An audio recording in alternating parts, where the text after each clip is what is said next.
I still remember the exact moment I pulled a delicate pressed sunflower bookmark out of my 9-year-old son Jasper's library book, with a tiny handwritten note tucked inside it. It said, "Thank you for letting Jasper share his books and his lunch with my Willa.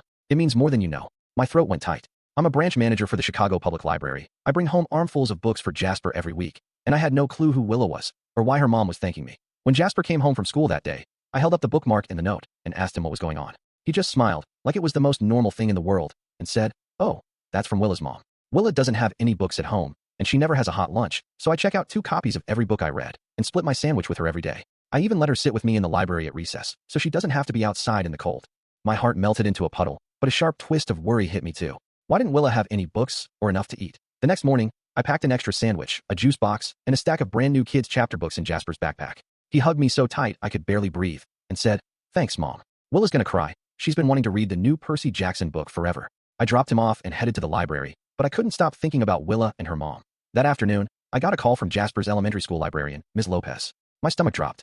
Did Jasper get in trouble for checking out too many books? Did something happen to Willa? I rushed over to the school, my library access badge still around my neck, expecting the worst.ms. Lopez sat me down in the library office, a soft, sad smile on her face. She explained that Jasper had been checking out 10+ books a week, twice as many as he needed, to share with Willa, a classmate whose family was homeless. They'd been staying in a women's shelter for the past 6 months after Willa's mom, Mila, had her partner leave her with $12,000 in credit card debt and eviction papers.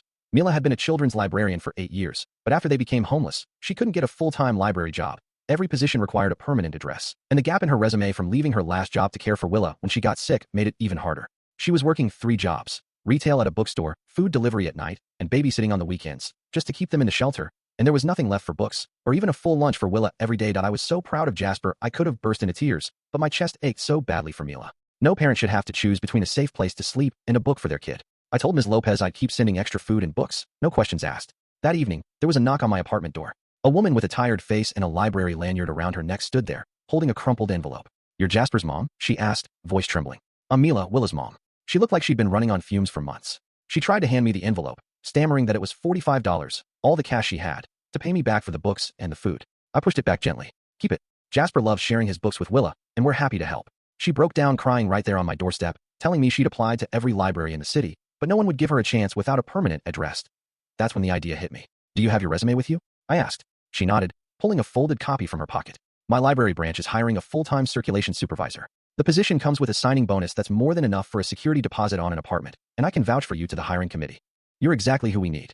2 weeks later, Mila accepted the job offer. She quit her other 2 jobs that same week, and by the end of the month, she and Willa had moved into a small, sunny apartment just a few blocks from the library, with a whole bookshelf full of new books for Willa.